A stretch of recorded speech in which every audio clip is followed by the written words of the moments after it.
मित्रांनो, स्वप्न पूर्ण करणं आणि त्या स्वप्नासाठी आपण किती मेहनत करतोय ह्या गोष्टीला जपणं हे खूप महत्त्वाचं असतं. बघा, स्वप्न खूप बघतात, पण मेहनत आणि ते पूर्ण होणं हे खूप महत्त्वाचं असतं. तर नक्षत्रा, मुलांना तुझ्याकडनं खूप काही ऐकून घ्यायचं आहे, स्पेशली की कधी अभ्यास चालू केला पाहिजे, किती दिवस आधी, किती महिन्याआधी, रोज किती अभ्यास केला पाहिजे, कॉलेजच्या अभ्यासाला किती महत्त्व दिलं पाहिजे, कसं सांगशील?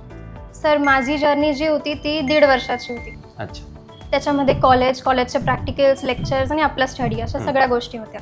तर त्याला मी कसं करायचे की सॅटर्डे संडे हा टाइम जो असेल तो फक्त ह्या अभ्यासाला, आणि रोजच्या अभ्यासामध्ये कॉलेज झाल्यानंतर तो जो टाइम पिरियड होईल तो पण महाराष्ट्र MCA CET साठी. गुड. आणि इनिशियली थोडी अडचण आली, पण नंतरचे जे 3 महिने होते माझे मागच्या वर्षी, एप्रिल, मे, जून, 3 महिने मी इथंच होती, फक्त मॅथ्स केलं होतं. सगळे बेसिकचे 8 पासूनचे आपले क्वेश्चन्स ते सगळे सॉल्व्ह करणं, आणि तुम्ही मला ग्राफ पण ड्रॉ करायला लावलं होतं. येस. है ना, वेगवेगळ्या प्रकारचे ग्राफ, त्याच्यात काही ऍडिशन इमॅजिनेशन बरंच झालं. त्यात ऍडिशन करणं, मल्टिप्लिकेशन करणं, मग त्या ग्राफमध्ये काय चेंजेस येतात, पोझिशन चेंज होते का, त्याचा स्लोप चेंज होतो. त्याने मला वाटतं कॉन्फिडन्स खूप आला. तुझी नोटबुक मी बघितली होती आणि फर्स्ट स्टुडंट होती जिने एवढं प्रॉपरली ड्रॉ करून आणलं होतं. छोट्या छोट्या गोष्टी असतात, पण त्या करणं खूप गरजेचं असतं.